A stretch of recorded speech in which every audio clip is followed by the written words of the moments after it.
So a bunch of critical CVEs turned out to be pure AI hallucination. And over in Apple land, SwiftUI is still stuck in permanent beta 7 years later. Both are today's big stories, and one of them is a real mess. Critical CVE issued for hallucinated SQLite vulnerability. A brand new GitHub repo called programmervuln/CV advisory dumped a whole batch of SQLite vulnerability advisories, and the NVD immediately flagged them as critical. CISA's ADP even agreed. But when JFrog's security team actually dug into the claims, everything fell apart. The cited code didn't exist in those versions, the POC payloads didn't crash anything, and none of the CVEs show up on SQLite's official advisory page. Running the entire combined advisory through GPT-0 triggered an AI-generated content warning, so it's basically all LLM slop. This repo was actually part of a much larger dump of 50-plus CVEs that appear to be AI-generated as well, with maybe one legit exception.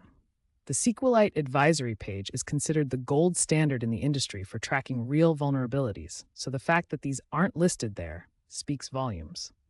This should scare anyone who trusts automated vulnerability scans. If the NVD and CISA can both be fooled by a fabricated advisory, then your security team might waste hours chasing a ghost, or worse, ignore a real CVE because of alert fatigue. It also shows how easy it is to pollute the open-source security ecosystem with AI-generated garbage. So before you patch something just because a scanner flagged it, maybe cross-check the official advisory page first. And if you found one of these fake CVEs already, you're not alone. SwiftUI after 7 years, still a perpetual beta. 7 years after that blockbuster announcement, SwiftUI was supposed to be the mature, production-grade way to build UI across every Apple platform. Instead, veteran developers are saying it still feels like an endless beta in.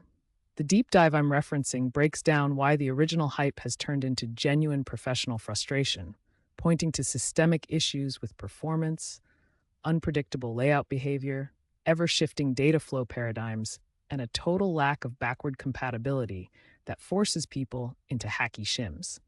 It's not just opinion either. Apple's own official SwiftUI tutorial is apparently broken right now, and a head-to-head performance comparison against UIKit shows UIKit absolutely demolishing SwiftUI in real-world tasks. Those are the kinds of concrete failures that make senior engineers lose sleep.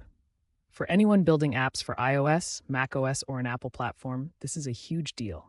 Picking SwiftUI today can mean shipping a slower, less reliable product, and Apple's lack of commitment to fixing core issues is pushing some teams back to the old-school approach. It's a strategic decision that affects your users and your bottom line.